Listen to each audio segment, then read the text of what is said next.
Welcome to the Pharmacy Quality Solutions Quality Corner Show with your hosts, Jesse McCullough and Nick Dorich. We will talk quality of healthcare and explore what that actually means. Let's dig into performance measurements, the EQuiPP platform, and maybe de-stress and divert from the pharmacy conversation with occasional talk about nerdy passions and hobbies. Without further ado, here's Jesse and Nick. Hello, everyone, and welcome to the Pharmacy Quality Solutions podcast. I'm your host, Jesse McCullough, and again, I have Nick Dorich with me. Nick, how are you doing today, sir? Another great day to talk about quality, Jess. Hey, you and I get together, and we're talking about quality, which is the straw that stirs the drink here at Pharmacy Quality Solutions. But I think what most people probably know Pharmacy Quality Solutions for is the EQuiPP dashboard. I would say that in my travels, especially when I visit stores, whenever I say I'm here from Pharmacy Quality Solutions, I sometimes have to add EQuiPP, and that's when the light bulb goes off. So EQuiPP is a main part of our work here. This is a main way that we are able to communicate information to pharmacies and other organizations. I wanted to get together with you today just to talk a little bit about how do we optimize our use of EQuiPP. Yeah, I think back to an experience I had with a pharmacy earlier this year at one of the independent pharmacy trade shows. And when I was talking with this pharmacist, he was telling me, I spend more than 10 hours a month going into my EQuiPP dashboard. I think he wanted to get an award for spending that much time in there, but really we needed to have a very frank conversation about how that is entirely too much time looking at a dashboard and looking at performance scores, when in reality, most people should be going in, seeing what they need to check with the performance scores, what measures they need to focus on, and then where they should actually be spending most of that 10 hours is going and having the interactions with the patient care. Data is data, and data has good purpose. It can tell a good story, but it's how the data gets used by the pharmacist and by the pharmacy team that really make a difference. And hopefully today we can give some good tips and hints so that folks are spending less of that time looking at their computer screen and more of their time actually having a conversation with the patient. So our goal is to get people down from 10 hours a month on EQuiPP to a very manageable amount so that we don't get caught up in analysis paralysis by looking at all the information that's in there. If I had a nickel for every time that we talked about analysis paralysis inside the doors at PQS, I don't know if I'd have to be working anymore. Well, let's start with this. I recognize that a lot of our listeners probably have accessed the EQuiPP dashboard before, but perhaps there's some out there that have not. So why don't we start off here, Nick? Do you mind just giving a brief overview of what EQuiPP displays? What's the data that we show in EQuiPP? Yeah, so the data dashboard in EQuiPP, and I do mean it as that. It is a data dashboard. It is, for all intents and purposes, a report card. And before I get into the display, I think it's important for us to describe what that data is based on. We talked a little bit about this in episode 1, it being PQS and EQuiPP being a central source for standardization, neutrality, and transparency with quality measure reporting. So the way that EQuiPP currently functions here in the fourth quarter or later part of 2019 is that we are getting claims and patient eligibility information from a health plan or managed care organization to effectively measure these various quality measures that are used in the marketplace. So when you go into, or when a pharmacy goes into their EQuiPP dashboard, what they're getting is a report card based on all of those health plan groups that are providing and that are partnering with EQuiPP for this performance information. What they're going to see is they're going to see a patient count. So the number of patients that they have and that's the number of patients that are eligible for the measure. They're going to get a performance score, and that's going to be the number of patients that meet the intent of the measure. So Jesse, I think this is a question you get all the time from pharmacists, is trying to understand those patient counts and performance scores and what those kind of look like. So what do you see as perception from pharmacists about what those mean, and how do you go about describing that? Well, I tell you what, this would be my nickel question. If I had a nickel for every time I've had this conversation with pharmacies, but oftentimes when they look at that score, and we'll just for the sake of argument say it's the cholesterol PDC measure, and they're showing a score of 88%. You know, I have seen all sorts of interpretations of this. They think that they have all of their patients take their medicine 88% of the time. But what the real teaching point there is, because when we look at that definition that you shared with us, it's the percentage of the population that meets the intent of the measure. So what that means when you see a score on your adherence measure of 88%, that means that 88% of those patients are at least 80% adherent or better. And that is a very common question. And if anybody out there has that question, you are not alone. So I hope that it's amazing that as you sort of explain that element, you can see people sort of deflate a little bit. You can see, and I don't mean that in a bad way. I mean that you can just see the anxiety come down a little bit, because they're looking at that, oh my goodness, I thought I'd have every one of my patients 100%. And that's not what it is. You need to have your patients at least 80%. And then that's the percentage of your population that has at least 80% or better. Yeah. And we're going to have some episodes in the future that specifically address the intent for specific measures like adherence versus high-risk medications versus asthma-related measures. But the point that I would bring up here is you kind of put it in good context there, Jesse, that when people understand what that measure is and what they need to move, it makes things a lot more realistic. The patient doesn't need to be, for example, with the adherence measures, the patient doesn't need to be 100%. To be considered adherent. And when we go through that description, if a pharmacy has a score of 88%, and let's say they have 25 patients for that measure, 88% of 25 patients, that's 22 patients. So what does that mean when we do that quick math? That's a total of 3 patients they have that are non-adherent. If they get just one of those patients with interventions that get them back to being adherent, that score goes from 88% up to 92%, right? So when we talk about percentages, and I kind of use that patient count as an example, because I think that's, fairly common. I know I see plenty of pharmacies that have a dashboard count like that in my work day to day. So that's something where, yeah, you don't need to change. We don't need to push the moon up a hill. We really just need to be dealing with one patient. Let's make sure that we're addressing a patient a month for this measure, for that measure.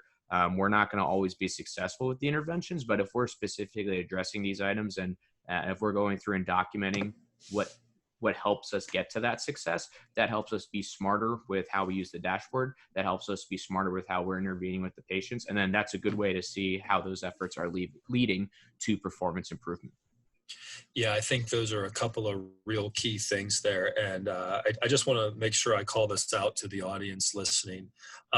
When you work at PQS, you come up with real quick examples, like 88% has to be 25 patients. To be able to show what those impacts can be. Those are the types of numbers that we work with every day.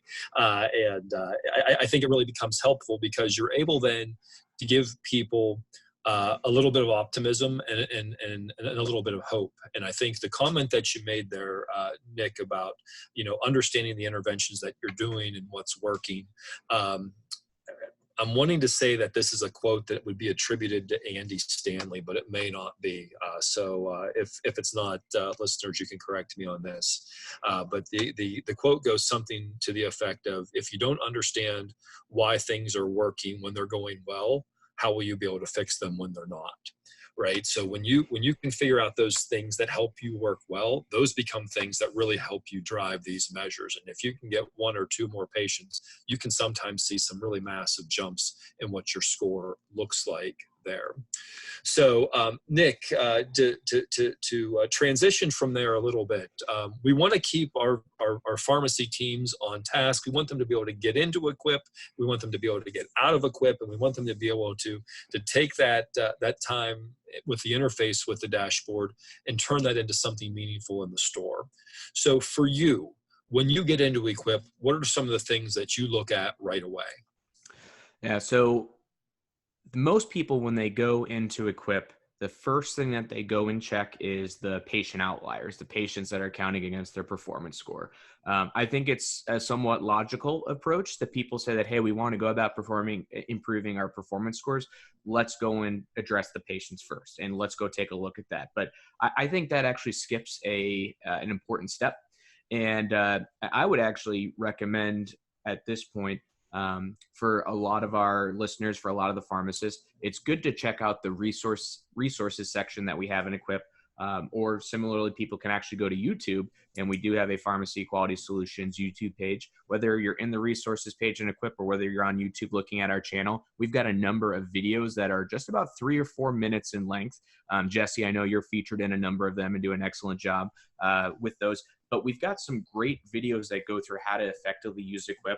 And while the patient outliers are important, it's really looking at the performance scores, how you're trending on those items where that becomes very important.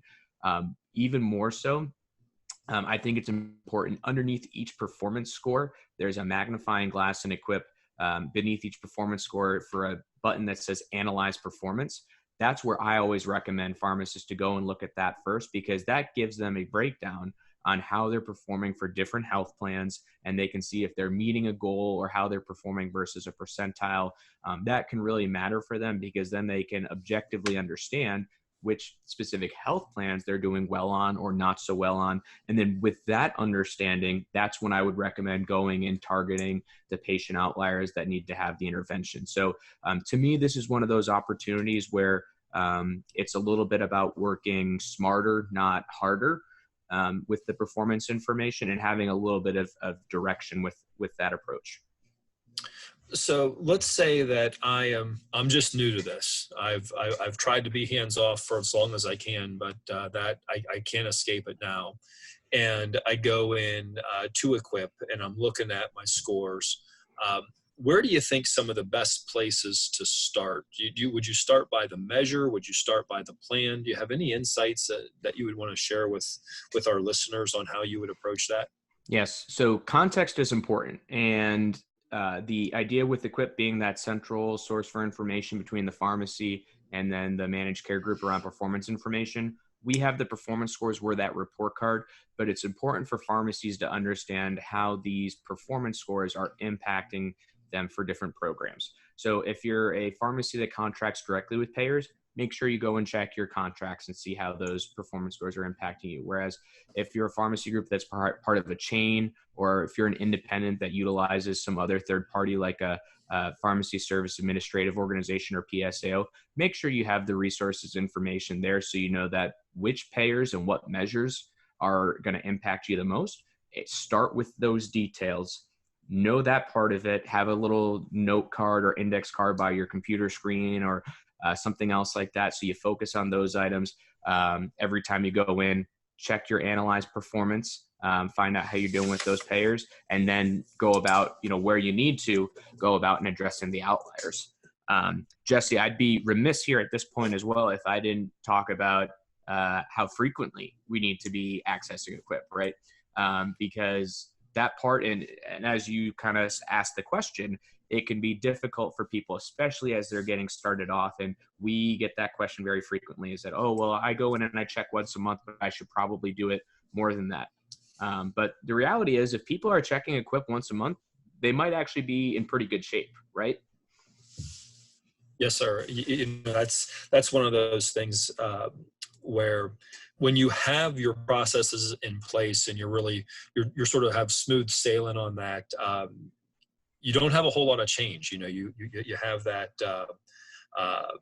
You have your stores performing well, and it shows. And it's a reflection, right? The information in EQuiPP is a reflection of the performance of the store.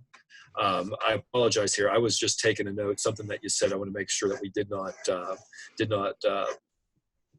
pass that by without emphasizing that again. But a lot of pharmacists, when they go into EQuiPP, they immediately see wherever they're worse off, right? They see the red, and that's yes, where their attention goes. But the comment that you made there, Nick, was I think so key.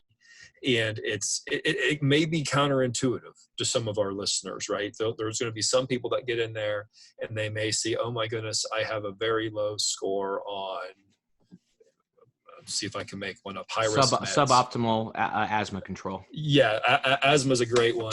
High risk meds seems to be one, but that's really where that context that you talked about, knowing which contracts have the most weight with where you're at and where you should really be putting your attention to first. I think that is key.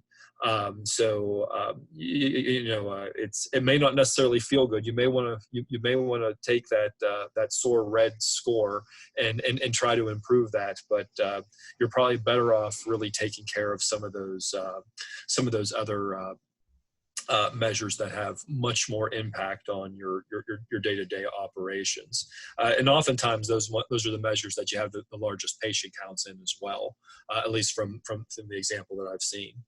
So now that we know what we are supposed to be looking at, you may be able to log in once a month. Right. But do you need to log in every day? Certainly not every day. There's nothing in EQuiPP that updates every day.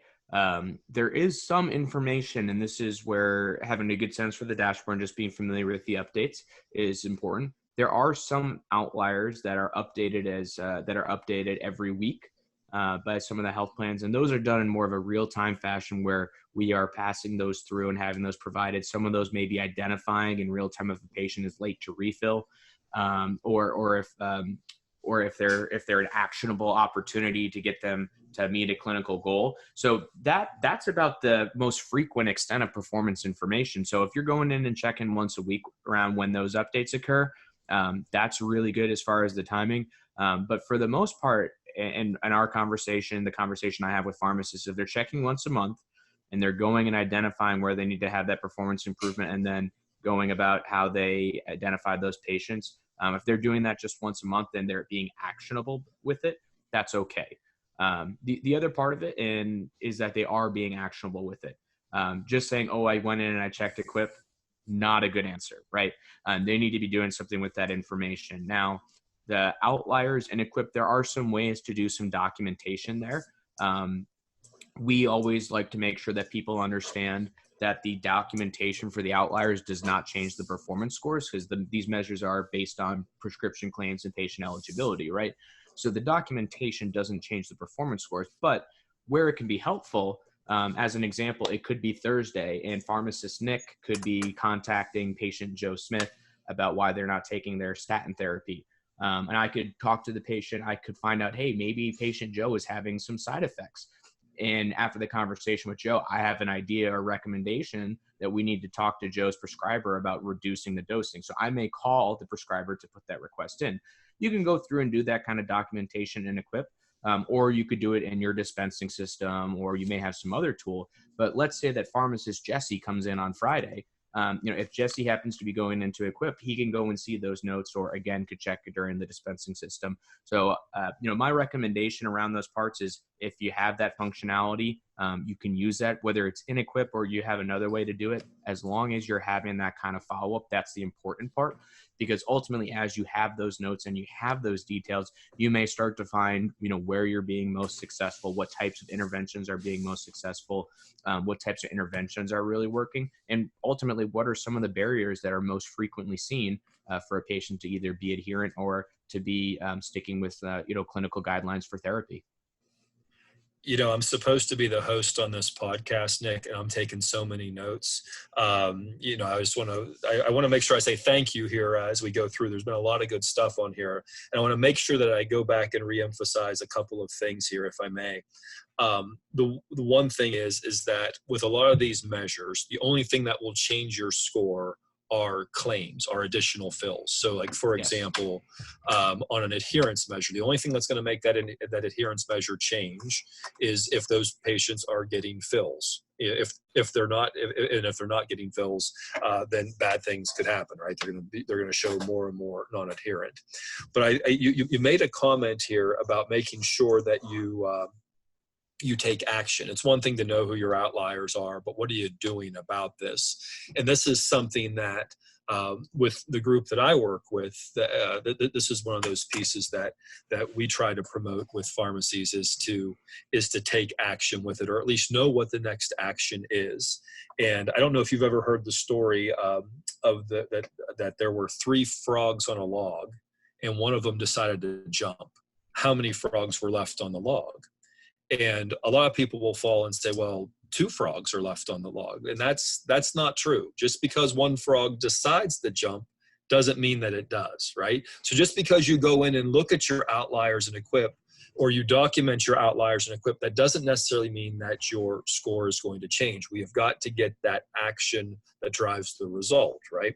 So one of the things that I encourage pharmacies to do, especially around adherence outliers, is when they go in and they're looking at those outliers, they're there for a reason, right? They're there because they're not getting their prescription filled regularly or on time. And so what I encourage them to do is to take a look at that patient and then go into their dispensing system to figure out, when's the next time I can fill that? Because depending on how adherent the patient is, that may not be right then whenever you're logged in.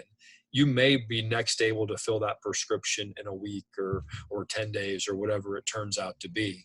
But you need to be able to sort of set those things up so that you can deliver the appropriate action at the appropriate time to drive the appropriate result.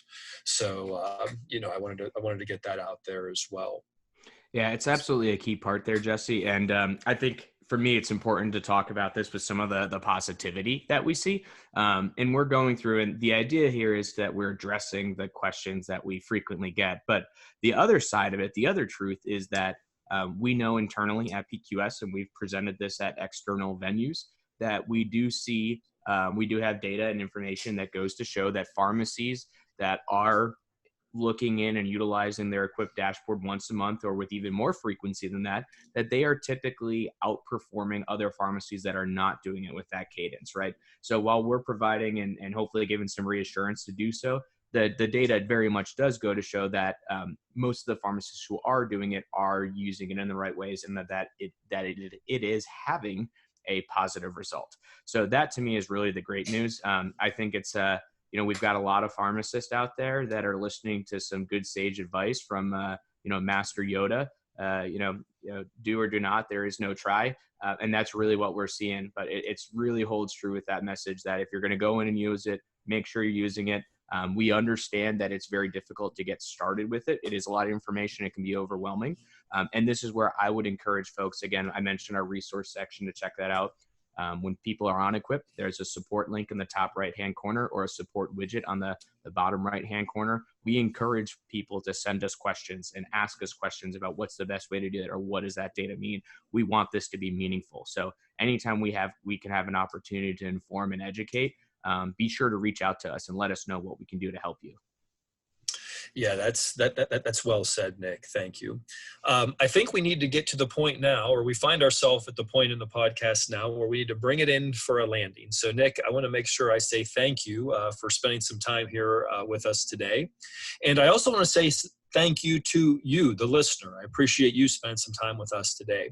I want to encourage you to do a couple of things, though, before we're all done. The number one thing I want to encourage you to do is I want to encourage you to share this podcast with 2 friends. Because if you share this podcast with 2 friends and they share it with 2 friends, what that does is it allows us to help get the word out about the information that we're able to share, and hopefully some of the ideas and strategies that can help you improve your performance. Additionally, I also want to encourage you to send in the questions that you have for us. We have an email inbox set up for info@pharmacyquality.com. Again, that's info@pharmacyquality.com. Whatever questions that you may have about performance measures, send those in, and we would love to be able to address those on a future episode. We are also out there on social media. Nick mentioned a couple of times that we have some videos that are available on YouTube. We also would encourage you to follow us on LinkedIn. And we are also active on Twitter. You can follow us with the Twitter handle @PharmacyQuality. So Nick and I come together here every so often so we can share the perspectives and the insights that we have on the performance measurement space. And we want to help you. We want to help you be as effective as you can with the patients that you serve. So until next time, we wish you well.